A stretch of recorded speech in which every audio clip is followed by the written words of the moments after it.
Hello, everyone, and welcome to another episode of Sterling Live. My name is Caitlin Brower, and I am Sterling's social media manager. We come to you live every single week, every Tuesday, usually at 1 p.m. Eastern, but today we are here live at 9 a.m. Eastern. A little bit early for us East Coaster, a little much earlier for one of our guests on the West Coast, but it's a nice afternoon time for one of our guests as well. So we are so happy to be here today. So I am thrilled. As you see on screen, I have two wonderful guests with me today.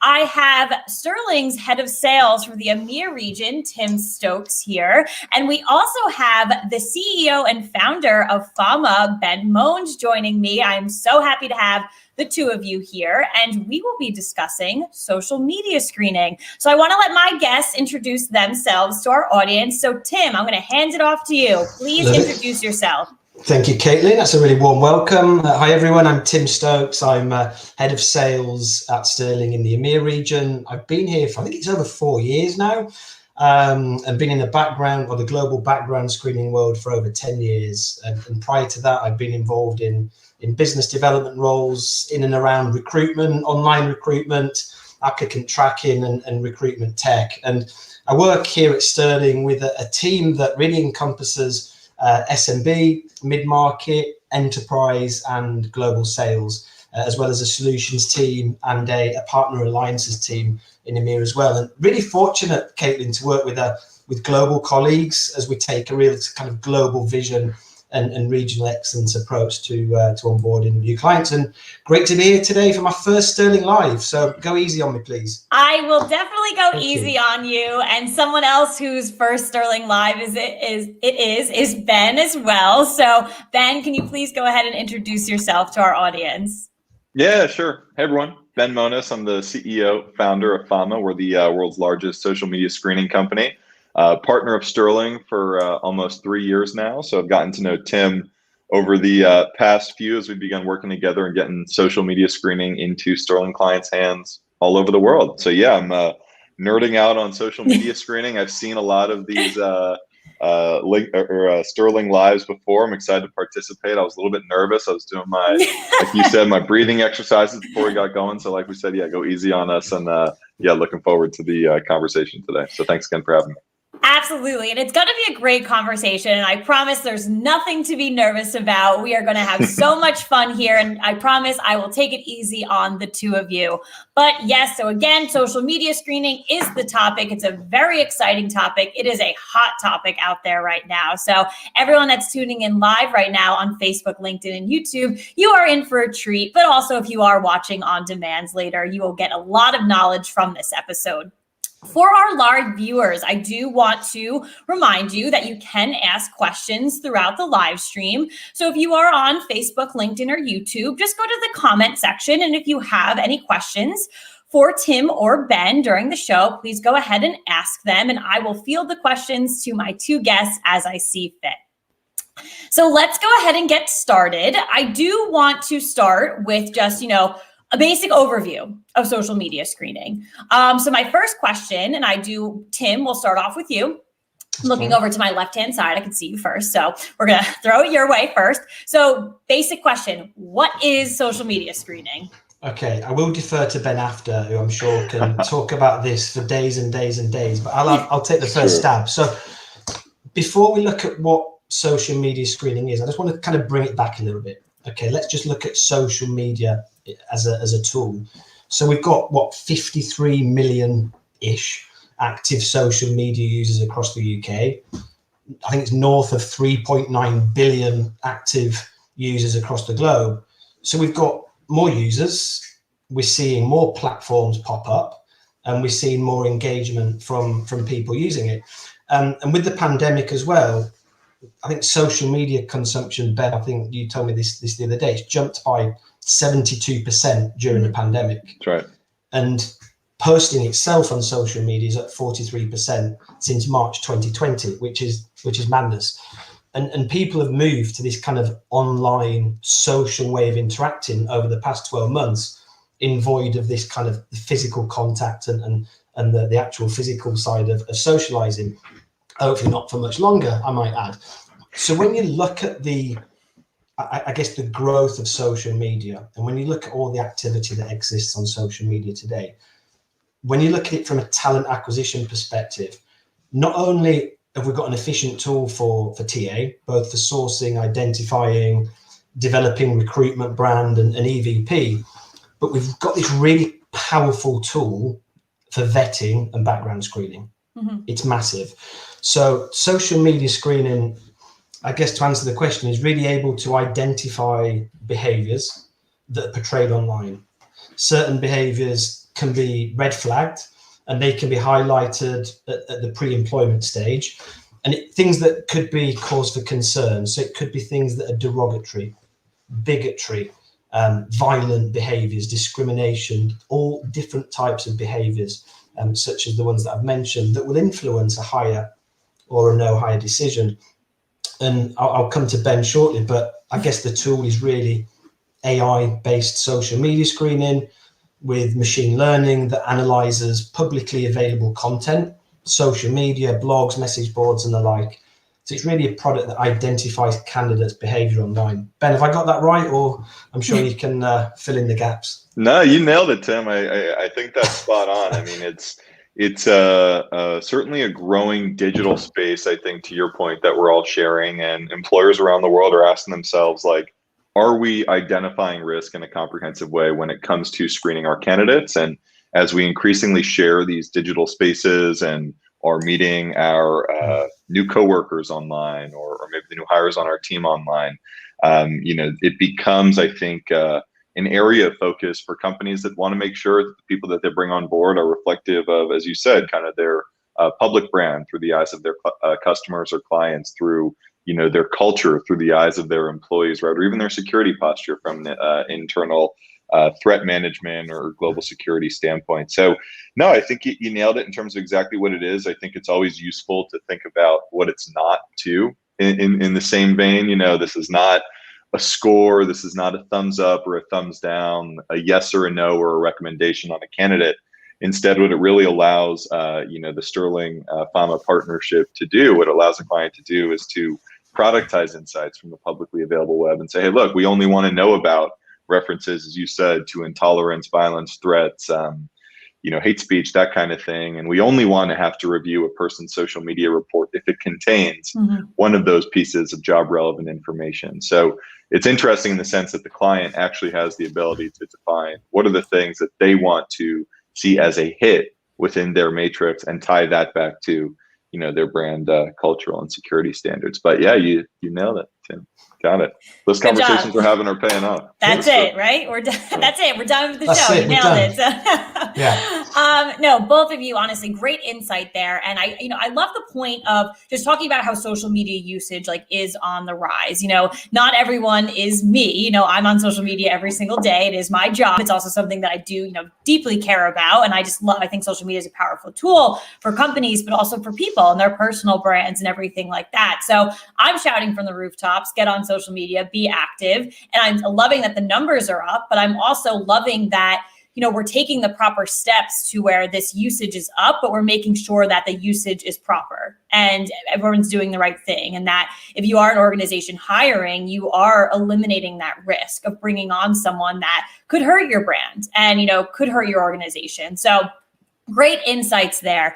So Ben, you briefly touched upon our partnership between Sterling and Fama. So I do want to dig into that a little bit deeper. And Ben, I will have you start with this question. So can you explain our partnership a little, in more detail? So, you're taking a background in an identity services organization and, throwing it together with a social media screening organization. What does that entail? What is it? What are the benefits? What does it look like? Everything like that. So you can start. Kick it off to you.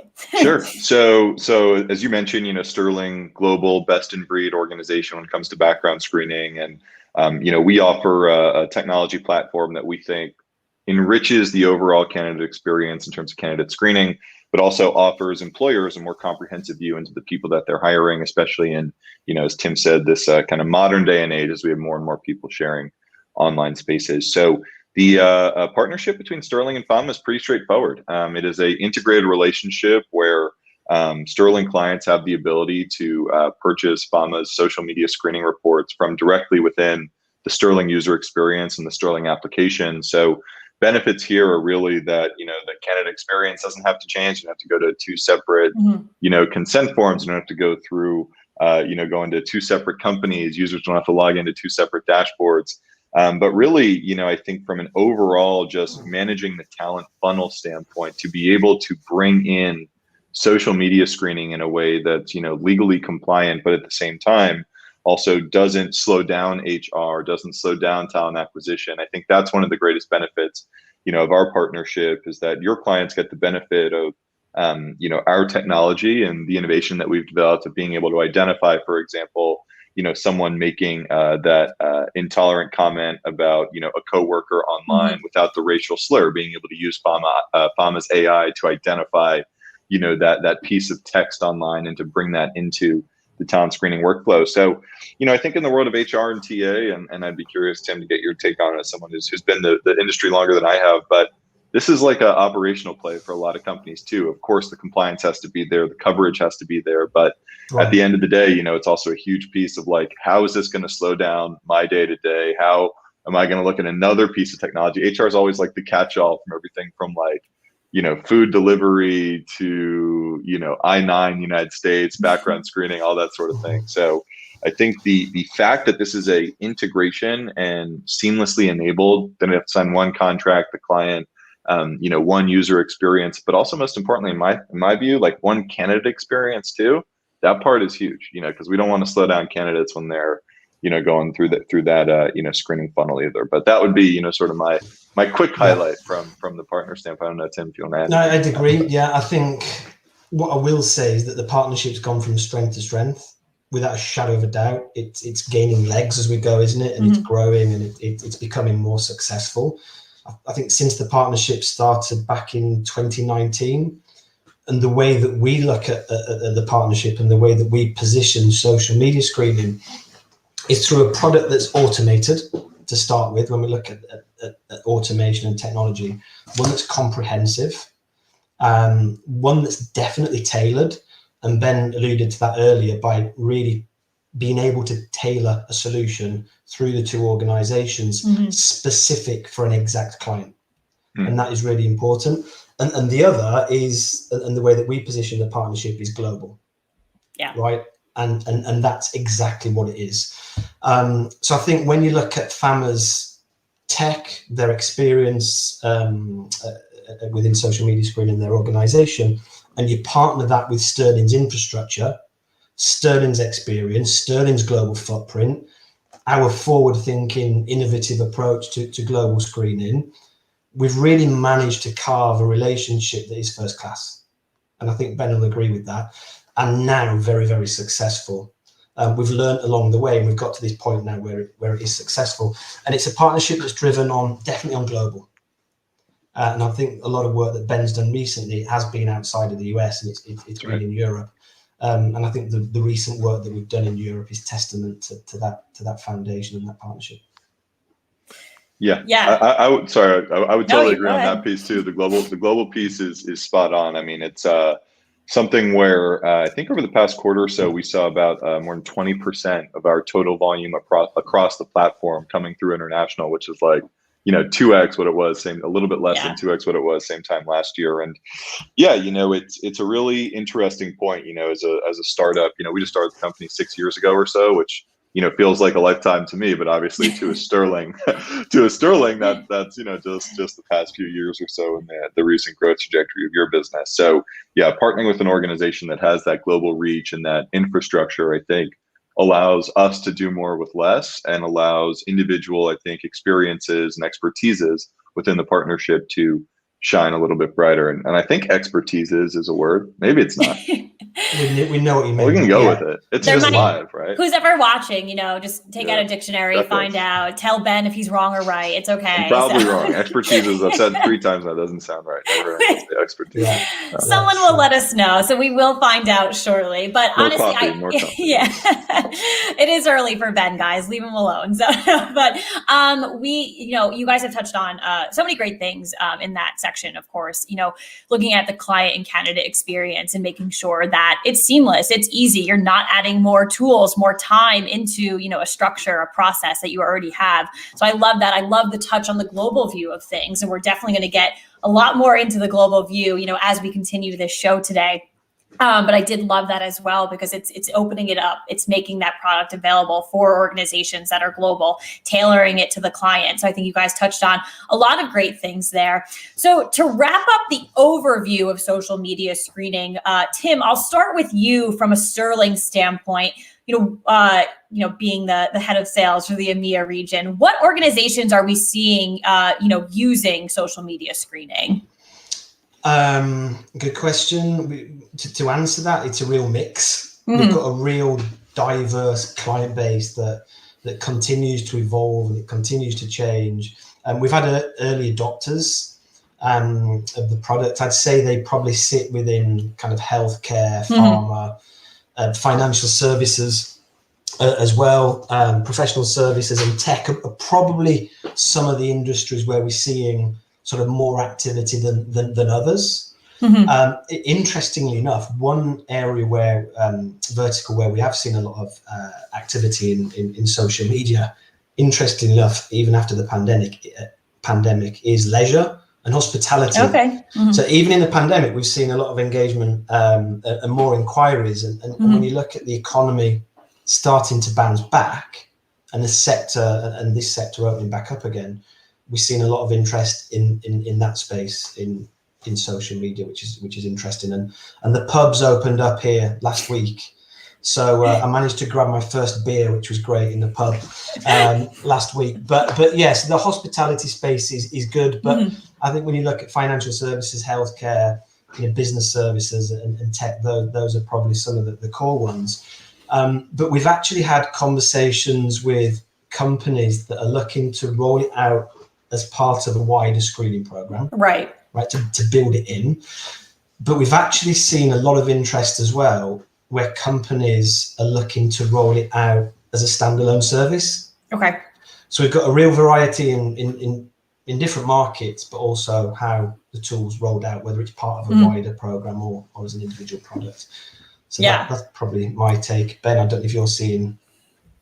No, that industry alignment is what we're seeing too. Globally, I think it's this business started with highly compliant, highly regulated industries that typically have a high revenue per employee as well, meaning that there's a lot of revenue concentrated in a smaller number of individuals. So that's, I think, the financial services, healthcare type of vertical that you mentioned, tech that you mentioned. But I think there's a broader trend in retail, hospitality, as you mentioned, where you start to see more connected customer bases that find ways to interact with each other more quickly and to recount perhaps an experience that they had with a desk clerk at a hotel, for example, right? That can have a power and an impact. Caitlin, you mentioned social media individual branding, in the same way that I think employees, promoting the brand online of the company that they work for and espousing their values can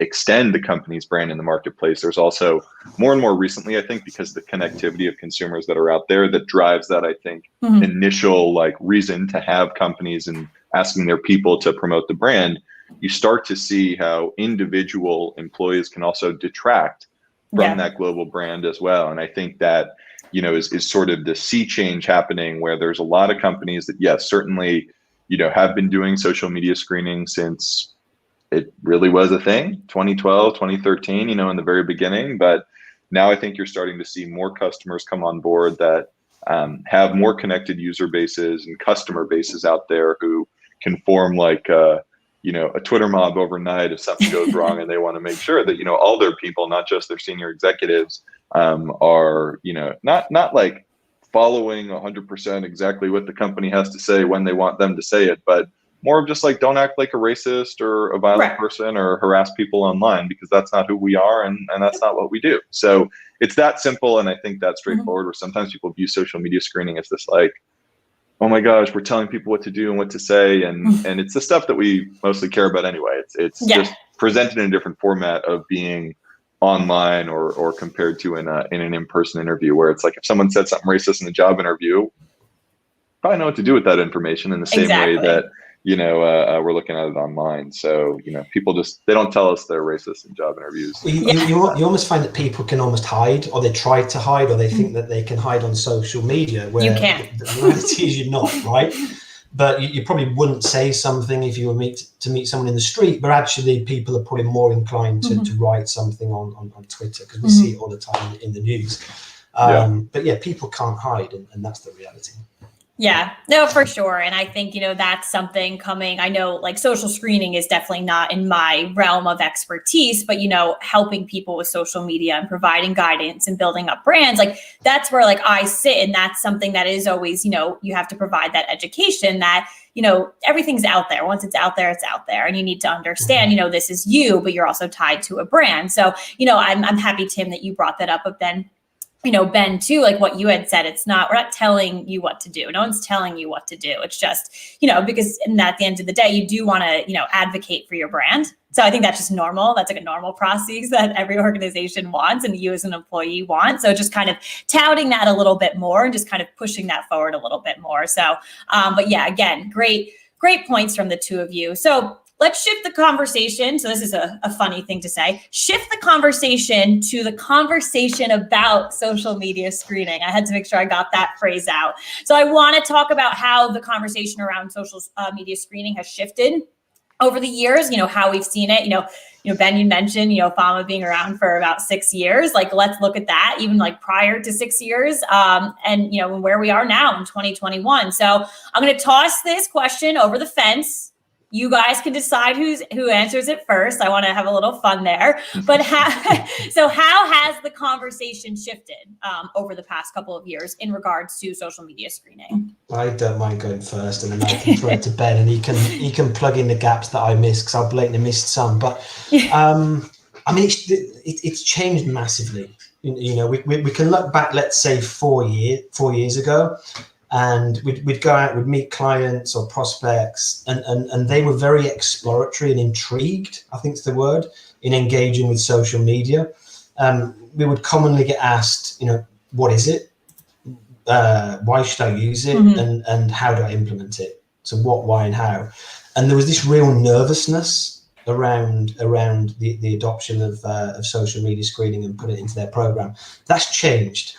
And I think since more companies have started implementing it, we've got more use cases, more client testimonials, more examples of stories to draw upon, and businesses have been able to see how other organizations have onboarded it and benefited from the product. So I think this confidence has grown. So I do utilize that word confidence, and how we've seen it shift, let's say since 4 years ago, to what we've got now, where companies are really more confident in rolling it out in their screening program. So that's the kind of term that I'd use. Companies are more confident now than what they were 4 years ago, when they were quite nervous. Ben, I know we've sort of been on similar meetings and had similar conversations.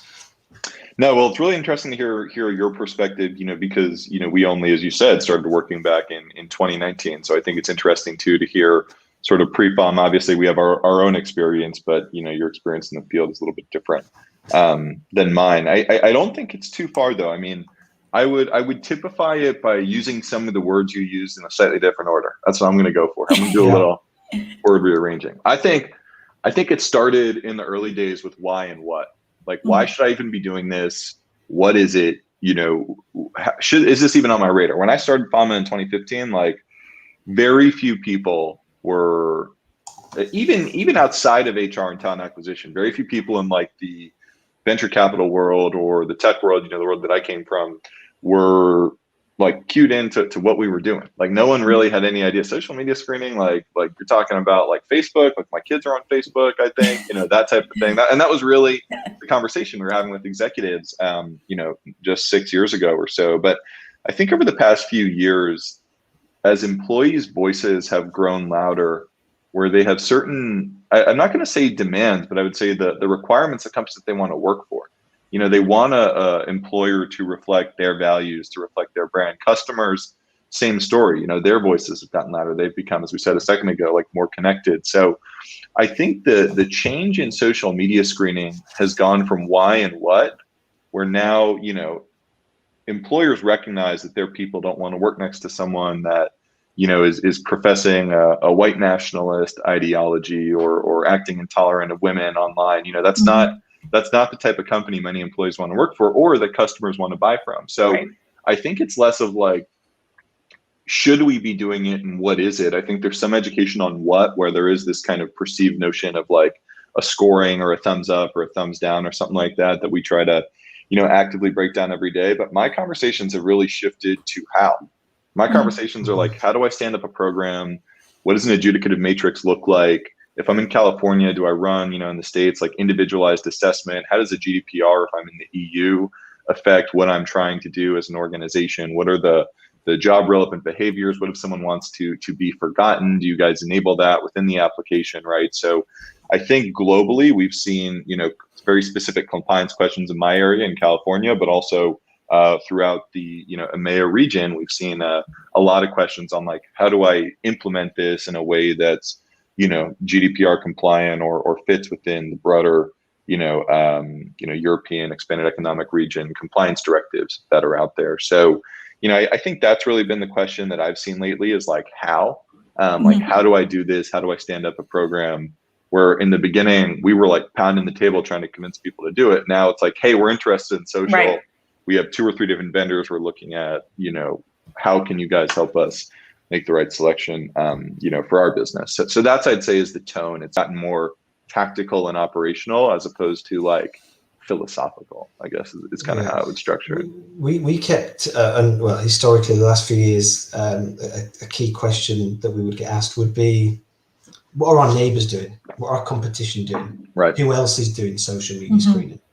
So there was this kind of real network that started to develop where people were looking to take, thought leadership and ideas about what the market was doing, what other companies within their own industry were doing, so they could then apply that best practice and put it into place. I think that's been a big shift where companies have been looking almost to work together and say, hey, they're doing it. If they're doing it, we're going to do it as well, because it's best practice and it's something that we should be doing now.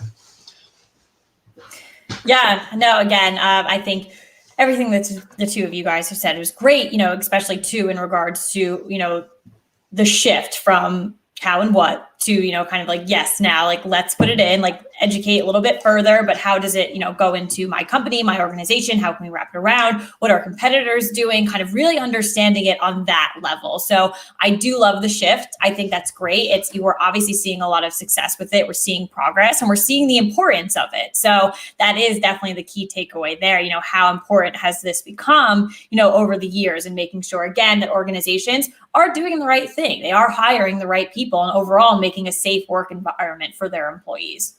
So I think that's great. So I want to shift into bringing background screening overall into the conversation. And Tim, I'll probably start with you, just giving, we work at Sterling. So we do have that overview of background screening and identity. So when an organization wants to bring on a technology like FAMA, I want to look into it, how it fits into the overarching, background screening process, program, et cetera. So the question is, what are practical considerations for companies to understand when thinking about social media screening as a part of the larger screening program? Okay. Let me sort of answer this by, if I was to give you maybe three points or 3 highlights that need addressing. One would be a sort of the background screening policy, right? So companies are now folding social media screening into their overall policy. And that policy obviously varies depending on the company and what industry they work in, but it's a policy that's based on values and the culture of the organization, but also on the risk levels related to that role being hired for. And that bit is crucial, that level of risk. And with new and innovative ways to run a background check, which I guess social media screening is, when you compare it to other more traditional ways of doing background checks, it needs to be written into policy. So that would probably be one. practical consideration is to really fold it in to into a program, into a background screening policy or a global background screening policy. The second one would be, again, still policy related, but would be consistency, right? So consistency across your candidate population, your screening programs, the projects that you might have, like your grad campaigns or your exec hiring, and the different populations of candidates that you're screening. And companies really need to move away from, Ben, I don't know what you call it, but more of kind of the DIY methodology of social media screening that we've seen in days gone by. And that DIY approach massively increases a company's liability and could lead to negligent hiring or discrimination. And companies are still doing DIY social media screening. So it's trying to roll it out through a partner and make it consistent. And that would then be folded into the screening policy as well.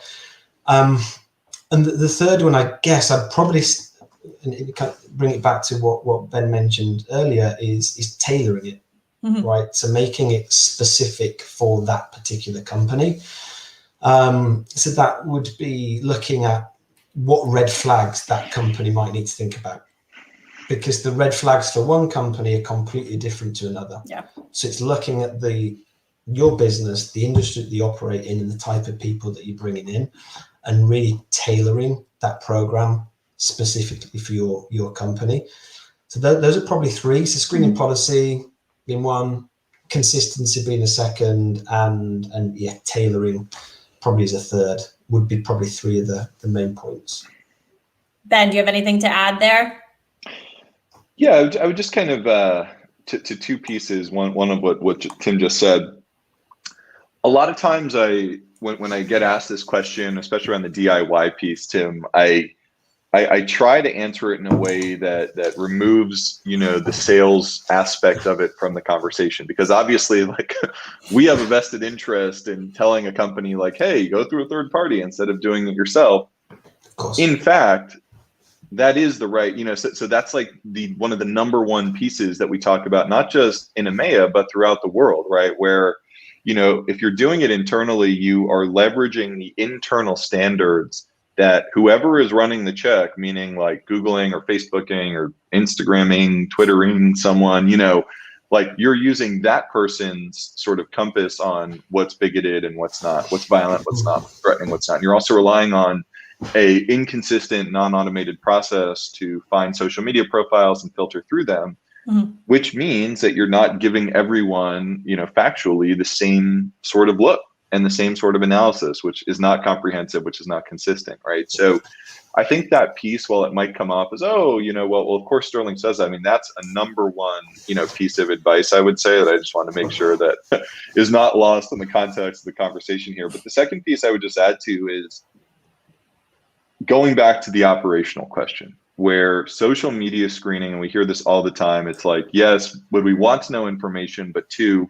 is it worth the additional cost? And three, is it going to adversely impact my workflow? Is it going to slow me down from a day-to-day standpoint? And working with Sterling really allows a client to be able to only view the reports that come in that have a hit, which means that instead of doing 100%, meaning looking at everyone's social media or publicly available web presence, you're only looking at, depending upon your setup, 5 to 10% of all reports that come through and have some sort of hit. So I think the other piece of this is that if you are going to do this, it has to be operationally effective, or the folks that are on the front lines performing the checks are gonna, come back and say, hey, this is not something that we can sustain doing because I have to give up other time in my day. But yeah, the DIY piece, Tim, is huge, and I think one that can sometimes often be lost in the context of the conversations we have. But the other piece I would just say is the operational side. So.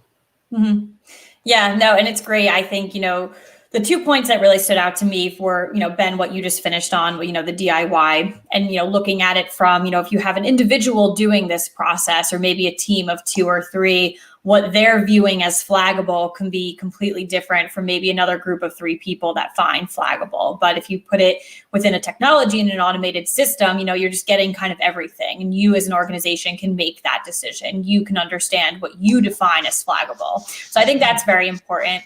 And then Tim, what you had touched on too, of tailoring it to organizations. So when you're putting social media screening within a larger background screening process program, you need to tailor it. And I think Sterling does a wonderful job with that. That is one of our areas of expertise. That is one of our strongest areas, to where we can go organization and really tailor the experience and make sure that your end-to-end background screening program fits to everything that you need. So putting social media screening into that and making sure it fits is perfect. So I'm very happy that you touched on that. It's something that we do talk about, on many episodes of Sterling Live. So again, really important to heighten that and making sure, we do showcase that for sure. So that was great. So I think we've had a great conversation so far.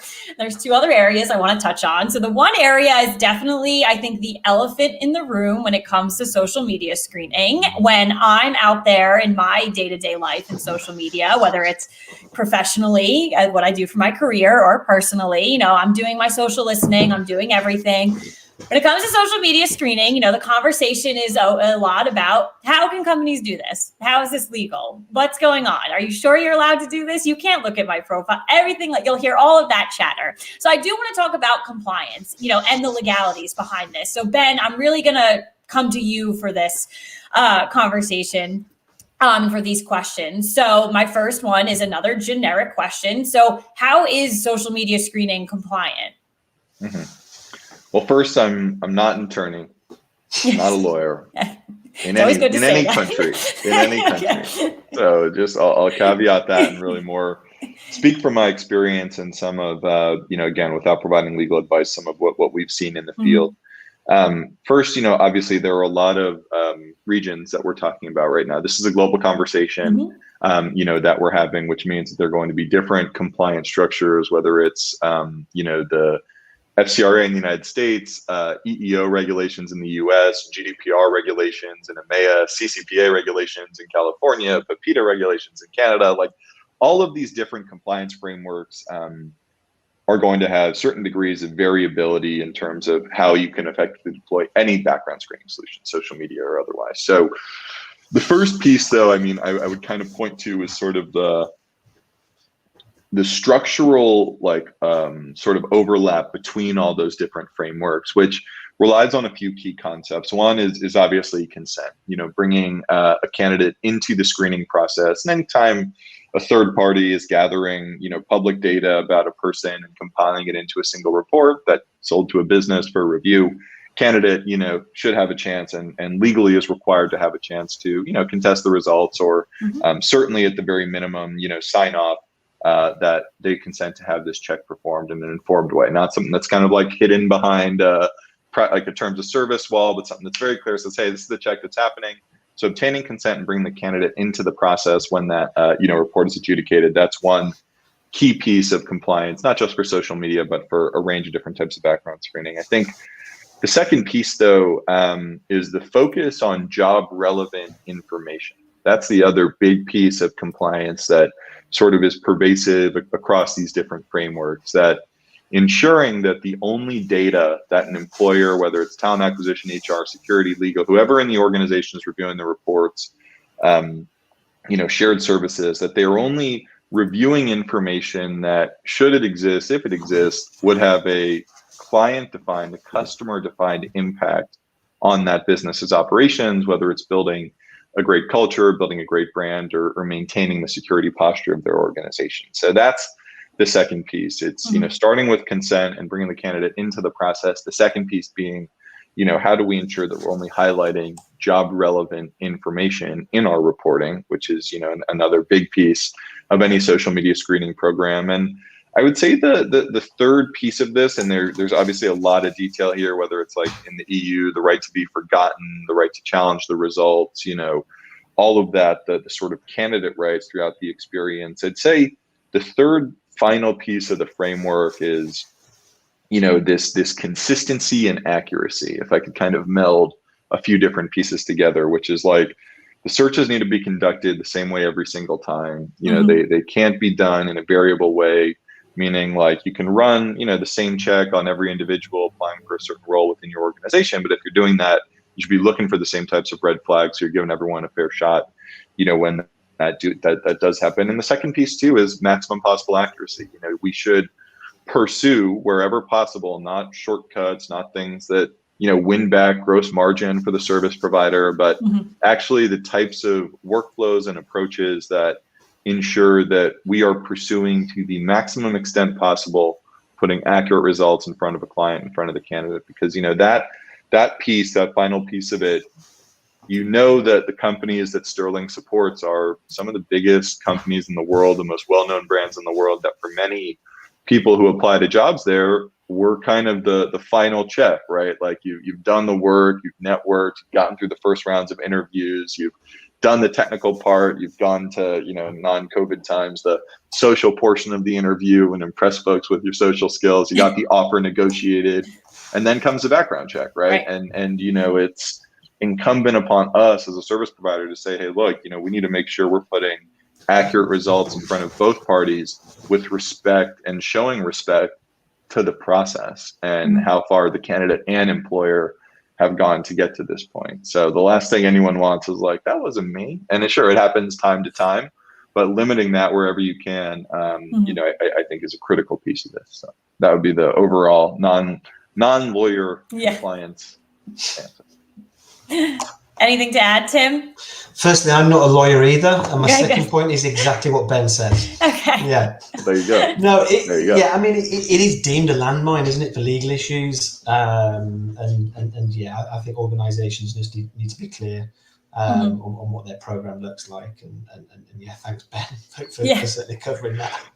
Yeah, and I would even one point too, like, depending upon where you are, it's really as simple as Googling, can I not hire someone because of what I found on social media? And there's case law now, right? There's a range of different types of case law internationally that supports, the ability of an employer when everything lines up, it's job relevant information, you did it the right way, you got the person's consent, that it's legal to do it. And there's a range of case law now, especially over the past 5 years, to, support that claim. So ask the experts, I would say. After talk this to our clients about if your business has sort of an international workforce as such, then making sure that you're clued up and you're up to speed on country specific data protection and privacy laws to mitigate the risk of breaching these. So that's something where we try and partner with our clients and consult with them to say, look, you do have an international workforce, just make sure you're up to speed on those local laws. Yeah, definitely. So, and I think, I did want to ask another question in regards to, compliance and everything like that. And I think you guys actually answered it, but maybe we can maybe there's some areas where we didn't. So, Sterling and Fama, we, come together as partners. We go out to our clients and we make sure that, everything's in place. The processes are in place. A technology like Fama, like Ben, you had said, everything is consistent. It's the same screen, like time after time, and we're making sure the right and accurate results are getting in front of clients. So how do we, though, as both organizations, ensure that clients are using these screens ethically and they are remaining compliant? So how can we as organizations do that? Sure, Tim, you want me to sort of start off? Yes, please. Go for it. Yeah. I think it actually goes back to what Tim said at the beginning of the live here, was that, this is an area where Sterling has expertise. Sterling has the global privacy experts that do have that, universal purview into different privacy frameworks and legislation around the globe. It was no small thing to be able to get, Sterling compliance to sign off in the early days on our partnership, simply because, they take it really seriously at that company, right? It's a differentiator for your business. And for many background screening companies, compliance is, right at the top of the list in terms of, whole product, here's what you get from us. And, I think that's one thing that we've benefited from, is that we have conversations like this that are high level. I get to come in and sort of speak to my experience in the field of having conversations with clients. And, in pre-COVID days, I would go into the office and whiteboard and strategize. But when I left the room, and we're now leaving the Zoom, That's when, global privacy experts from Sterling come in and actually do the on the ground, hey, let's talk about your program. Let's talk about our setup and let's make sure that you're successful. So, the Sterling, I would say, expertise and guidance combined with our technology puts us in a position where we can rely on the experts, which I think in a situation like compliance, like you got to rely on the smart people who've been there before, who've done it, who have the purview, and that's really how I think we've seen the ethical and compliant deployment of social media screening. And, the fact that we've, had such a spotless, legal reputation at FAMO specifically is because we can rely on our partners. Like, we're not going out there and engaging directly with, corporations the world over for a reason, right? We know that a key differentiator is that Sterling is able to have that privacy conversation. I'm sure, Tim, you and I have been on a lot of the same calls. You probably know the people that I'm referencing on the Sterling side that have these conversations. So I think that's just a huge piece of it, and honestly makes our job a lot easier because we can rely on our clients or our experts. Yeah. We rely on the partnership with FAMA and their intelligence and expertise and everything that they bring to the party. We rely on the product teams at Sterling and all the experts within the business, and the privacy teams are crucial. And I'm sure they won't mind me saying, but we are sort of client facing as such, and we can bring the experts to the party and talk about the key specifics and bring in the privacy teams from our clients and our privacy and compliance experts, both here in EMEA or US or Canada and different parts of the world, and have that conversation. It's certainly, I think, Ben, you'd agree, kind of more of a team effort when it comes to bringing in the right people. 100%. Everything is, especially in our partnership, but when you can rely on people who know what they're doing and have the subject matter expertise, like, it makes everyone's life easier. It's just, you can focus on what you're good at and let the experts handle the rest. Yeah. Let the experts handle it. You're fine. No, absolutely. Totally.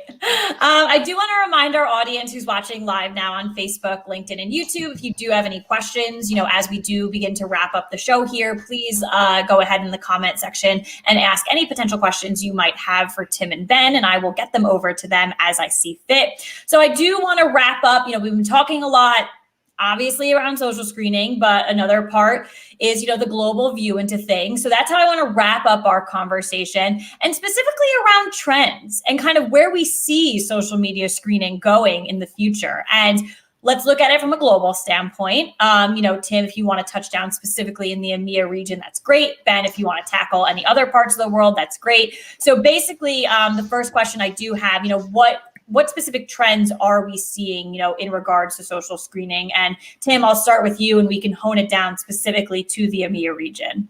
Yeah, that's fine. I think firstly, when you look at the global footprint of Sterling, when you look at our international clients, the sort of cross-border, the global nature of the companies that we support, we had to provide a solution that was truly global, right? That had true global scale. We're seeing new business here in Europe deploy social media screening, not just in the UK, but also in Europe, and working with European HQ'd organizations and supporting them from our mainland Europe operations. And our client-facing teams and solutions teams are becoming more and more busy working with this particular product. And Ben can vouch for that because we're working simultaneously on similar projects. And I bring it back to this confidence thing. So we're seeing confidence and actually both in private and public sector organizations who are starting to deploy social media screening across Europe. Ben and I have worked together actually recently on a project to support a major rollout of the solution in the UK. And also, I'd like to make a point. We actually collaborate across the globe, and this is crucial. So I frequently will work with my colleagues in the US, my colleagues in Canada, my colleagues in APAC, as we look at each individual company's requirements locally and then bring it all together. And I think that's something that we do really well. So there's local regional requirements, definitely in Europe, but sometimes as part of a more wider global need, I guess. Ben, I think that's probably So Yeah, you much I more to totally add. agree. And you have, again, more of that, speaking of experts, like that purview into the global, view of things from a Sterling standpoint, where I know the program you mentioned, the rollout on, certainly one where you and I collaborated very closely, but I get more pulled in on random sort of bases to different types of projects and client rollouts, and sort of when a subject matter expert is needed on like how to set up a program. So my perspective on it is a little bit more like the most advanced organizations in the world have a global screening program, and they manage it from one or few central locations. And to have a partner like a Sterling that can be one-to-one with you and say, oh yeah, well, let's get you connected with our EMEA group or the American, the Canadian group, as you mentioned. I think, that's what I've seen in terms of rollout. It's that global organizations that have a central management system of how they run their program need a global screening organization that can be there in lockstep with everything from like, international support to, international compliance. So I think from my end, what I've seen is just the business partner as opposed to like customer vendor relationship. That aspect of the global success that we've had has come through partners that truly act like a business partner to their client and can provide advisory services on top of the software or of the background screening services that they offer. So yeah, I would agree in general with what you said. And it's more, I think, from my perspective, about being able to match one-to-one these different global organizations and their rollout strategies. Absolutely. Oh, that's great. So the three of us have had an incredible conversation over the past 50 minutes or so. We don't have any questions as of right now as we wrap up the show, but I do want to end and sign off with final thoughts from the two of you. It could, be around social media screening in general. It could be specific to our conversation today, which was, again, I'll go ahead and say incredible. Thank you, guys. But definitely, so I do want to gather some final thoughts. So Tim, why don't we start with you? So final thoughts from today. I'll find one thing I forgot to mention that I would like to say is when we look at demand, and I know we've touched on demand quite a lot, but specifically in EMEA, we've seen 120% increase in volume year on year in social media screening. That's an increase both in what we call file volume, but actually in the number of clients who are administering social media into their packages as well. So that's some sort of serious growth in this particular space. But I guess when I look at final thoughts, I always bring it back to our mission statement here at Sterling, which we talk a lot to our clients about. Our mission is that we provide the foundation of trust and safety our clients need to create great environments for their most essential resource people. We believe that everyone has the right to feel safe. When you look at that mission and you look at what social media screening can do, social media screening is absolutely a tool that supports that mission. And it allows companies to hire safely and with confidence and with trust. And you can probably tell, both Ben and I, we feel passionate about the product and about the service and how it can support our clients really mitigate risk as part of the recruitment process. I guess that would be my leading thought. I love it. No, it was a very good way to end the show for sure. Ben, final thoughts from you. No, I would just thank Sterling for the long-term partnership. It's been a wonderful learning experience, and frankly an honor for us to be a part of the Sterling mission. So it's just been, the combination of our tech and their expertise and global reach and infrastructure has just created, I think, outsized outcomes for our shared clients, in ways that they probably wouldn't be able to get insights that they have today. But what I would leave you with is that sort of combination between tech, infrastructure, and expertise two companies bring together. If you're interested in social media screening, I don't think it's as far away or as complex as you might think it to be before standing up a program. So that would be my one piece of advice, is like, have a conversation about it, get a little bit tactical.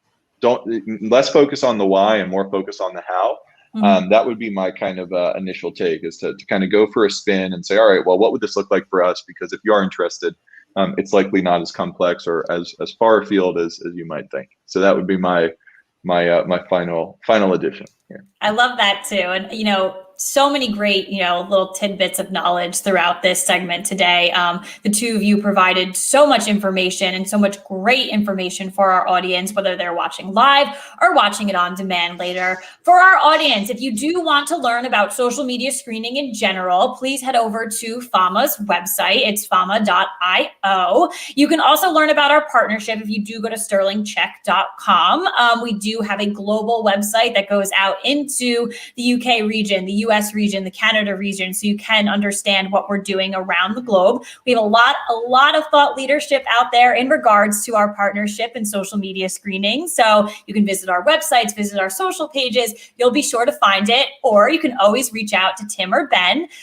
Don't reach out to me. I'm sorry, I can't help you there, but my job is just to deliver the best of the best every single week to this audience on Sterling Live. And again, we knocked it out of the park with this one. A great episode. So thank you to our guests, Tim and Ben. You guys were truly a delight to have on today. And as I said before, you delivered so much information for our audience that I know they will take home, and they'll keep watching this episode and just learn something new every single time, probably. But thanks to the two of you. And as always, thanks to our audience for tuning in. We do go live every Tuesday at 1 p.m. Eastern for the most part. I know it's early today.